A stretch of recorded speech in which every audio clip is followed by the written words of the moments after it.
Hey guys, welcome to the podcast. My guest today is Nandini Sabharwal, and she is a field medical director with the Migraine and Women's Health Group at Pfizer. And we talk about the importance of using artificial intelligence in everyday MSL life. We call this the Augmented MSL. So it's great conversations, very, very important in this day and age.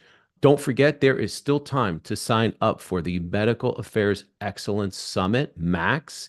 And that's October 22nd and 23rd in Atlantic City, New Jersey. For more information, just go to the internet and type in Max Summit 2024. I look forward to seeing you there. It's going to be a great event. There's still time, so get your registration in. Hey guys, welcome to the MSL Talk Podcast, a show specifically designed for MSLs and all things field medical. If you get value from these episodes, please click the subscribe button and share this with others. Tell all your friends. Thank you for all your support. Hey, Nandini, welcome to the podcast. How are you? Hi, Tom. Thank you for having me. Yeah, I'm excited. So, guys, I guess I should go back to how we know each other. So, Nandini and I met through Charlie Cook, who's been on this podcast many times. He had an open position. We had met, and the rest is history. She's been on. Now, are you still on Charlie's team? No, I ended up on Charlie took a different team. Oh, okay. All right. So, but still, Yeah. that's kind of the history. And we just have kept in touch, met, actually saw her at Mass East. That's why it's important for you guys to go to conferences. It's very good to keep up relationships and networking and see people and that good stuff. And she had this amazing idea to talk about the augmented MSL and how to use AI in your normal everyday life as an MSL. So this is going to be an amazing conversation, but I'm going to let her do an introduction to start. Tom, this is exciting. D, I want to also thank all of my predecessors who have done a podcast with you, Tom. You guys have made me smile, chuckled. I would laugh as I would listen to you on my long drives to South Jersey for my ATP meetings. So I certainly, felt so supported by the MSL community that I wanted to share what I've learned on my journey as an MSL who is fortunate enough to be able to use some generative AI or Gen AI for short. So just using some of these tools in my daily life. I'm currently a field medical director on the Migraine and Women's Health team at Pfizer. I'm in Jersey. I've spent about 5 years at Big Pharma as an MSL. I am a clinical pharmacist by training. I was trained in the South Bronx. I have spent 5 years going across every settings. So as a disclaimer, I have zero knowledge in coding. I have never taken a C++ class. But what I do have is proficiency in prompt engineering, which I was Mm. able to self-taught myself. Prompt, you are the prompt engineer. I love that. That's Yep. like such a modern term, like a prompt. Who would like a year ago, someone would say, "Oh, do you know what a prompt engineer is?" I'd be like, "I don't know, someone who's on time, like someone who's always prompt." Like I wouldn't know what that is, but that's actually a thing. Well, we'll get into it. Actually, are you ready to get into it? Should we jump in? Yeah, we can jump in. Because I want to start with you. I want to start with your journey, how you jumped into AI and what that learning process was like. Because I want people that haven't really jumped in yet, I want them to hear from someone who has. So my advice was become an early adopter of AI. Hmm. And so when this became really popular a year ago, and so I downloaded the ChatGPT app on my phone, and so it was a slow start. Yeah. And then so for example, I would be in Whole Foods and I'm like looking at all the, I'm like, what is the difference between a tomato puree and a strained tomato? I have no idea. So I go and ask ChatGPT and it gives me exactly what I need to know. So it was just like, as a busy working mom, I just need answers a lot faster. I just don't Yeah. have the time to like scroll through web pages. And Yeah. then so just seeing how it benefits my personal life, I was convinced it was going to help me in my job as well too. So you're even using it from like in from not even just a personal standpoint, even like recipes. So like if you have this like idea to make something, you throw it into ChatGPT. Oh yeah, it'll give you recipes. You can ask it for like these are the ingredients I have in my kitchen. You can take pictures of your ingredients and it's going to like create what you already have. So Jeez. that's the cool part of it. So I would challenge myself instead of like me trying to go to Google, I would consciously stop myself and say, okay, let me ask ChatGPT and see what it says. And then so slowly started using it a lot more. So a couple of times a week, and then I started using it daily. And then I almost became annoyed at Googling because I'm like, "Oh, I'm just scrolling, scrolling, Mm. scrolling. I can't find the answer." Google has redeemed itself though, because now it has Gemini by Bard, and it will automatically, find those answers for you right away. So it has redeemed itself. So now I Google a lot more now. Yeah. But now, is that would you say that's your advice to MSLs that like are gonna get started? Like if they're looking to say upskill into this AI world, is that the way to start? Is it like, hey, just play around with it with just everyday kind of stuff and practice prompts and see what comes up? Is that what you're kind of saying? Yeah, that's a great way to start. Using things in your everyday life, it can range something like, something that's a very simple question, to something that's a little bit more complex. And that's where you kind of have to know with prompting. Prompting, all it is, it's just a communication style. Mhm. Just like MSLs, we learn to be effective like communicators. And that's because we've learned how to adjust a different type of style. And it's the same thing. So something like ChatGPT, it's a large language model, and you're just kind of figuring out, okay, how is this system? How do I communicate with this system? And then so the prompt itself, if you're looking at something, you're solving for something that's more complex, you're going to have to create a more sophisticated prompt. In other words, so in its most basic form, you are giving context and you're giving task into Mhm. ChatGPT. And then so the more context you give it, the better task you give it, it's going to give you a better answer. Yeah. Well, and I'll add to that because and again, I didn't know what a prompt was. They're like, that's the question that you asked, ChatGPT. That's the prompt. That's the question. And in the beginning, I would just ask a question. And then a lot of times it wouldn't be specific enough or detailed enough where the answer would actually make sense. So what I started to do was give more detail, be more descriptive, and really command ChatGPT, but also not educate, but inform of what I was doing, what I wanted, what I think I want to add to whatever the situation is. And then give it enough parameters where it's going to take, let's just say you want to write an article and you have an idea and you have some points, but you don't have the whole thing fully baked and but you have enough to get started, but you're like, I just don't know where to go with this. That's the perfect application because you can give ChatGPT all those details and then let it do it for you. Is that what you found as well? Yep, and you'll learn it by trial and error. So you can ask it for, if you give it a question, your prompt, and then you don't get the desired result, you can ask it, can you please make suggestions on how for me to improve on this prompt? Mm, What other questions would you consider asking in this scenario? And then it will give you some of those responses. And then so that you can use it as a way to help you improve your prompts. mm. I never knew that. I didn't realize that you could actually Yeah. ask it to double check your prompt and like improve your prompt. That's awesome. Okay. So if we ended this podcast right now, I definitely learned something, but we're not ending it. Let's look at like we're talking about the individual, but let's talk about the company for a second. Like, how important is company buy-in? And would you say, now you're with a big company, you're with Pfizer, so I think it varies from company to company, but like, I'm curious as to how important company buy-in is and if companies are really directing MSLs thoroughly on this, or does most of it have to fall on the MSL at this point? I'll share my journey. I mean, of course, like these are my experiences, and these are things that I've kind of learned on my own. And it can be different from company to company. Having C-suite buying is critical. Um, Having so a company who uses Gen AI tools is going to have the competitive edge over companies who don't use it. And then so for the C-suites, they have to believe in this.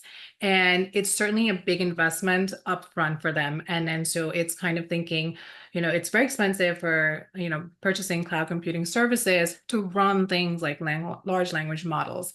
And so the best companies who are able to scale AI within their company are going to be companies who embed this into their strategy, and they're going to train their employees on how to use it.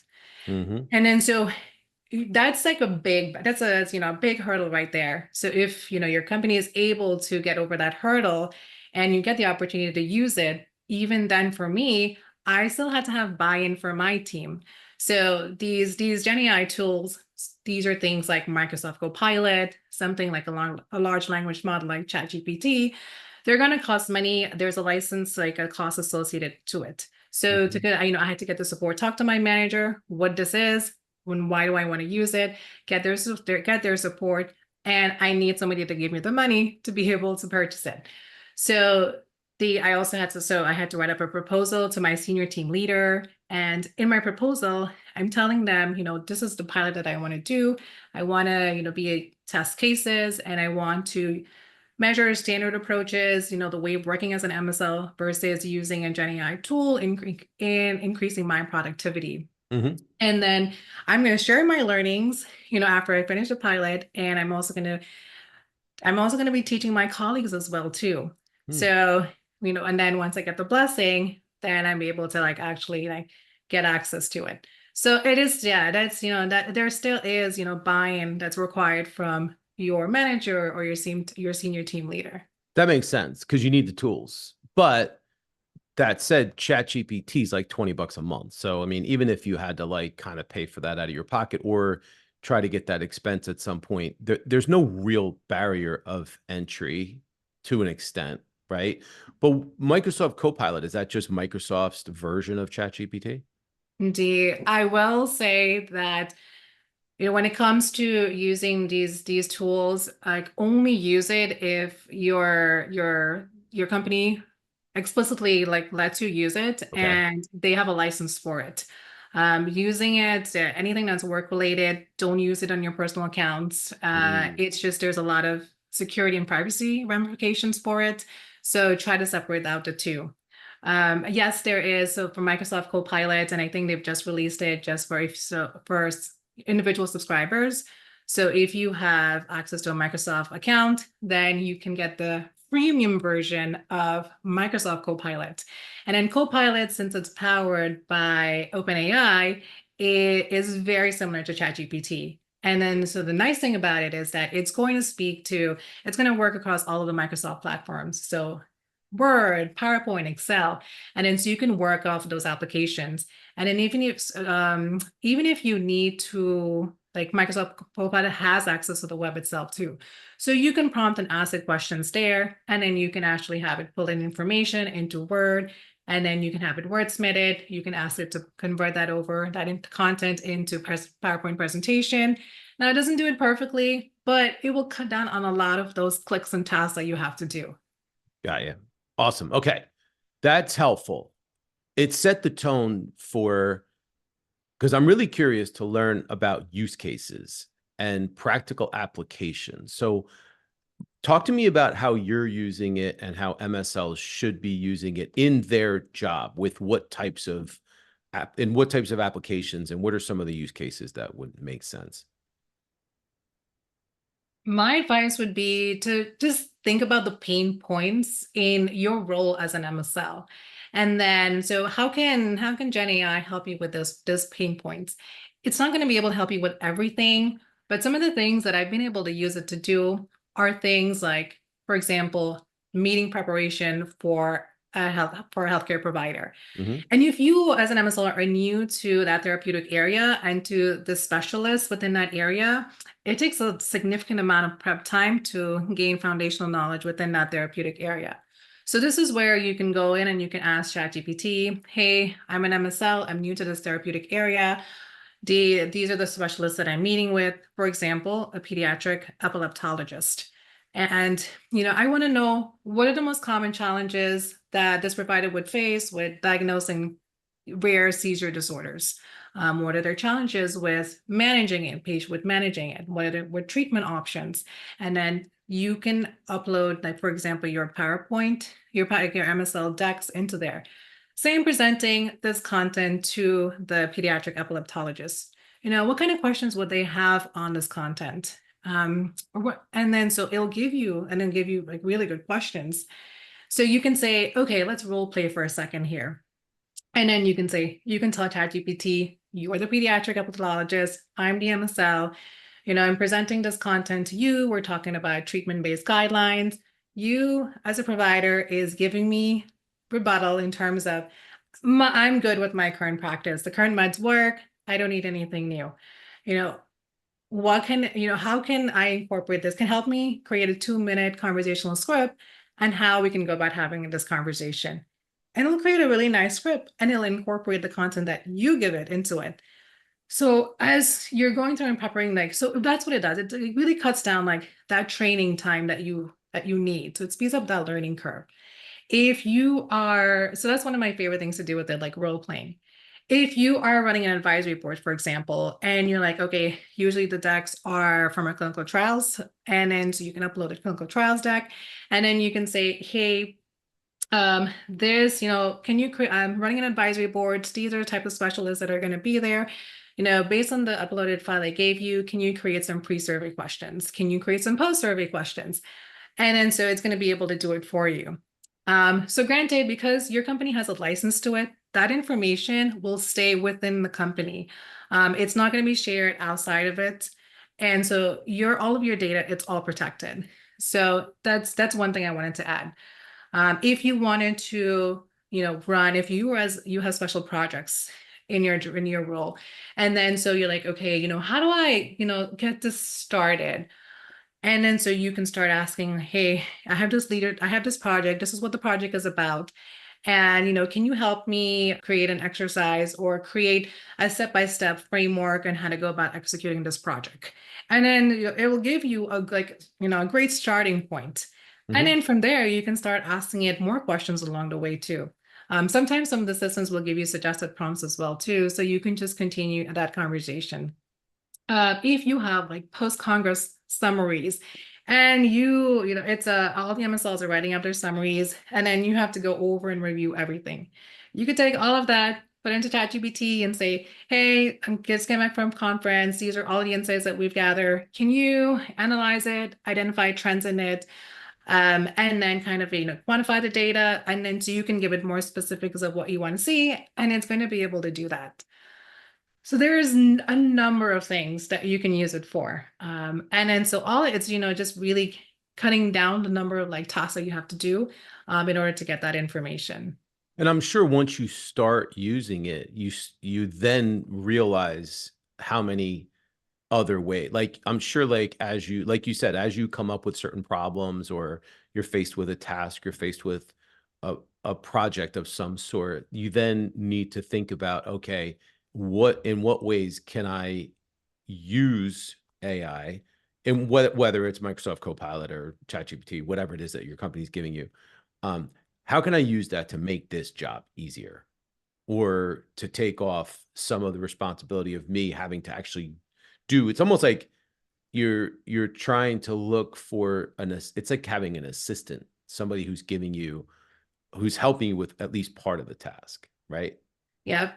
Yep. And it's not, that's the one thing that like I've learned, and I've heard it from others too, is that, if you, something like a ChatGPT, it's not going to help you create something from scratch, from like 0 to 100%. It's going to help you yourself have to come up with the concept itself. So you have to do the first 20% of the work. And then what ChatGPT will help you do is complete like 20 to 80%. And Yep. then the last part of it, you have to put the finishing touches into it.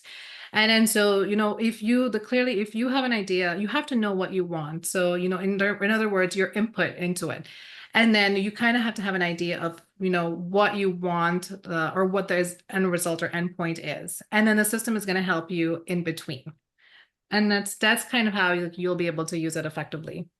Okay, so let's go back. So you understand, you have the tools, you understand how to effectively use prompts. You could get really good at becoming as you call it, a prompt engineer, if you will. You're really good at that. So you have the tools, you have the prompts. You start using it, you have different applications. What are some of the challenges that you have faced as you continue to use this? A few things you'll run into it would be, so it's going to be it's going to be time consuming upfront in the beginning as you are learning how to use the system. You might not have the most updated version of the system as well too. So it can be a little bit discouraging. It takes time for your IT team or digital team to keep up to pace, because they're going to have to train the company data. And so you have to be a little bit more patient in terms of, sometimes there's going to be like bugs within it, and it's just not going to it's going to give you error messages. Over time, that gets a lot better. You again, and then so it's a lot of trial and error. As you become better and better with it, it becomes more fun, because for me now, I'm like, ooh, what is it actually going to say? And then so it becomes more exciting for me, as in terms of like when I start like I'm making my prompts more and more complex. There are different systems. So ChatGPT is not the only, it's just the most popular large language models out there. You will learn how to use the other LLMs as well too. So things like Claude, Claude, that's another LLM out there. And then so it's created by the Anthropic group. And so if ChatGPT is like a nerdy undergrad student, and then so it just like knows everything, and it's just gonna it's really quick to give you an answer. But Claude he's able to think things more complex problem. So it's like it's like this grad student in their last year. And then so they're like really smooth, and like you don't have to give it as like they understand your context. And then so you'll learn how to you go between the different LLMs and use it. So if you do get better at it over time. Sometimes I have to sometimes, when I do a prompt and I don't get the response, it can take me some time I have to like sit for a couple of days, think about it, and then go back and then rewrite the prompt again. So it is like, it's definitely a journey that you Well, have to do. it's not perfect, right? We just assume that we're gonna give it this task, you're gonna give it this prompt, and then it's gonna be like, okay, it's gonna spit out the perfect thing. I think one of the Yeah. biggest challenges like that most people I know face is um they don't fully realize that there's still work that has to happen on your side. Like you said before, you have to put in like 20% up front and like maybe 20% on the back, and then it'll fill in a lot of the rest, but it's not going to do the whole thing. You can't just say, okay, this needs to get done. I need you to do the whole thing without correcting or revising or summarizing it, or maybe even redoing the prompt, where it's like, because I've been in situations quite often where I put a prompt in, I get the response, and I'm like, please try again. Please add more options, where you Mhm. continue to see what else it might be able to produce. Mhm. And I'll give you an example, Tom. So this is one thing that we do like very common as an MSLs when we're trying to build our territory. And then sometimes like the last resort is going through like cold emails. And so this is just a very simple task for ChatGPT to do. So, write a customized email to this healthcare provider. And then it writes the email, and you're like, it just has like too long, too many niceties inside of there. And you're like, no human ever reads like or talks like this. So that's where it's like, you're gonna end up in a loophole. So that's where Mhm. you kind of have to like think outside of the box about, how am I need to put certain restrictions or constrain the system and tell it exactly these things to follow. So what I'm going to do, I'm going to read out that prompt in terms of, writing writing a customized email to healthcare providers. And then, so here it is. So I'm telling it to, hey, ChatGPT, refine the following email for me.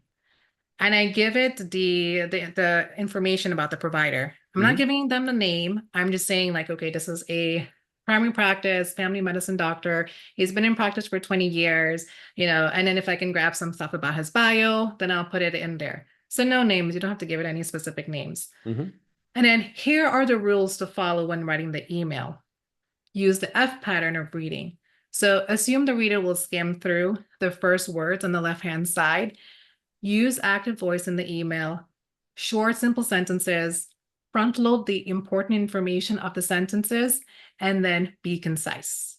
And then it finally like spits, and I'm actually not using ChatGPT for it. I'm using a Claude model for this. And Mm. then it finally like gives me something like, like this is something a human will read.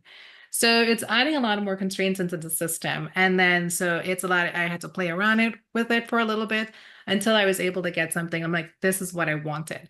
And then so that's an example of the good prompt. And so that I use, and then you can make further refinements into it.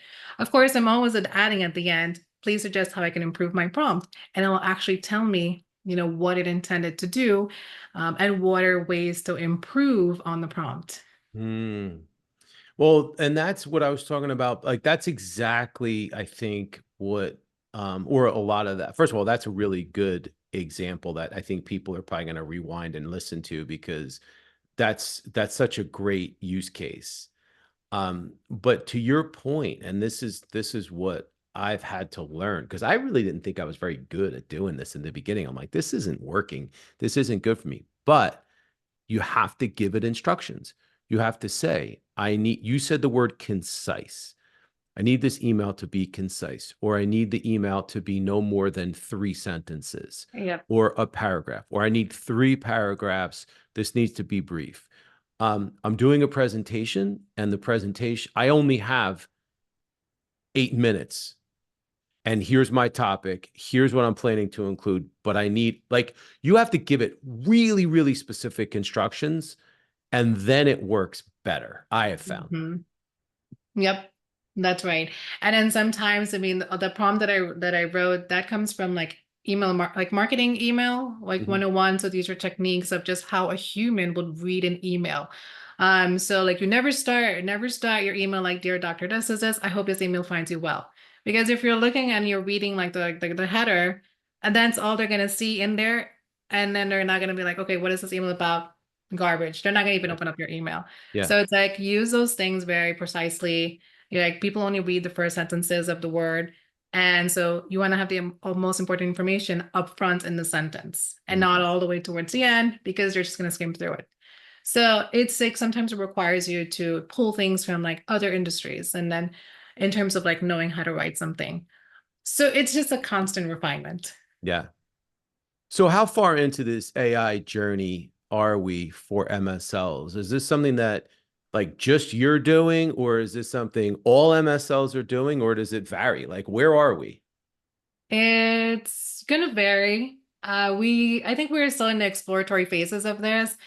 It's, as a lot of not a lot of companies, aren't able to make these Gen AI tools available to its employees. It is Mm. because it's so expensive. So certainly, using it and in your personal life and just gaining these skills will be helpful. The way, and then so the way I learned it was I I'm a busy working mom. I have a 3.5-year-old son, and I have a 1-year-old baby boy. And it was like pretty difficult for me to like, find a time throughout my day. I'm a busy MSL as well.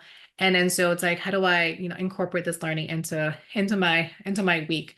And so, on my long drives to my ATP meetings, after I listen to your podcast, that's like on my Spotify library, I have lined up next to it, an episode on prompt engineering, updates in Mm. Microsoft Copilot, scaling AI within a company. How do you, convince, how do you teach AI to your team members? So I have all these things that I'm listening to on the go. And then it really helps me a lot. In the beginning, I had to listen to, in the beginning, I would watch some YouTube. There's tons of YouTube videos in prompt engineering. But beware, if somebody's asking you, like, you need to download this specific prompt library, like, you don't need any of that, because the prompts are really more specific to your role. Mhm. And there's tons of content out there on like prompt engineering that you can teach yourself. So that's a great way to start. If you like get the paid version of either ChatGPT or Microsoft Copilot and start to use it if you are, you have your own business that you're working on, or you have, certain if you're taking a class, you can use those are perfect like ways for you to use these tools to help you. And then so you start practicing. I think gone are going to be the days where like in your resume, you're going to say you're proficient in Microsoft Word or Excel. It's going to be like, I have proficiency in prompt engineering. I know how to Mm. use Microsoft Copilot. I know how to use like ChatGPT, Claude, like Dali. Like it's going to be more like that. So it's all it is, it's the same thing we've learned how to use, like talk on the telephone, where people thought it was just going to be weird. Like, how do you connect with somebody when you're just talking to them? You don't even see them. But we learn and we adapted to it. We're, everybody has like most people have an iPhone. And it's the same thing. You're gonna have these tools, these Gen AI tools. You're just gonna be able to incorporate on your day-to-day life. Yeah. So funny question or fun fact. I actually treat ChatGPT like it's like a person. So I'm very like Mhm. I'm like, thank you. Yeah. Awesome job. I Yes. actually I actually interact pretty well and it responds. Yeah. Do you treat the machine nicely? Yeah. Sometimes I'll do it, I'll be like, take a moment to think about it. It's like, take your time, take your time. You're doing good. And, for some reason, I don't know if that actually like, behind the scene that actually makes a difference. But for some reason, like, I guess, you give it a little bit more time to think, it's going to, might give you a better response to it. So the way these like large language models have been built is, they were neurocognitive scientists, there were psychologists who, worked behind the scenes to build the neural network behind large language models. And then Yep. so, that's why we're able to interact with it as a human, right? So the way you talk is the way you want to talk to the system. Right. And then like, yeah, and you're able to just use voice prompts and tell it. And so that's, yeah, yeah, it's can treat it as a human, I think, and it likes it. And who doesn't like to get compliments? Kindness always matters. That's my philosophy, right? Yeah. Yeah. Well, speaking of kindness, Nandine, you have been amazing. This went so fast. I mean, we can keep talking like forever. So we might have to do a part two after, will you continue to perfect this and get better and better? But I think a lot of people are gonna feel more comfortable jumping into it after listening to this. Yeah, and my goal would be, for this to be like an MSL like community where we can talk about like help each other along this AI route. And so, certainly this is a good start by having a conversation. It's certainly a way to upskill yourself as an MSL. These are going to be important skills. This is what our leadership team talks about. This is what they're looking at these things, Yeah. especially within like research and development. And everybody is looking to see like how to incorporate this into our daily workflow. So having an MSL community where you can exchange information is really important. Certainly like I've taken it to a little bit more deeper level and then to taking so just being able to upskill myself, just taking a graduate level course on AI. And that helps me significantly in terms of like just being able to interact with the system. Yeah. So you can, yeah, take it as far along as you want and go more deeper into it. And it gets more and more exciting. I know you're all excited. It sounds like it. You get like your face changes when you talk about it. Like if for those of you guys listening, like her face like is lit up like a jack-o'-lantern. It's awesome. It's great to see. Well, thank you, my friend. I appreciate you coming on. This was awesome. And thank you guys. Thank everyone for all your support, for listening to the podcast, for sharing the show. Always appreciate you guys. And we will see you next time. Thank you, Tom. Bye. Bye.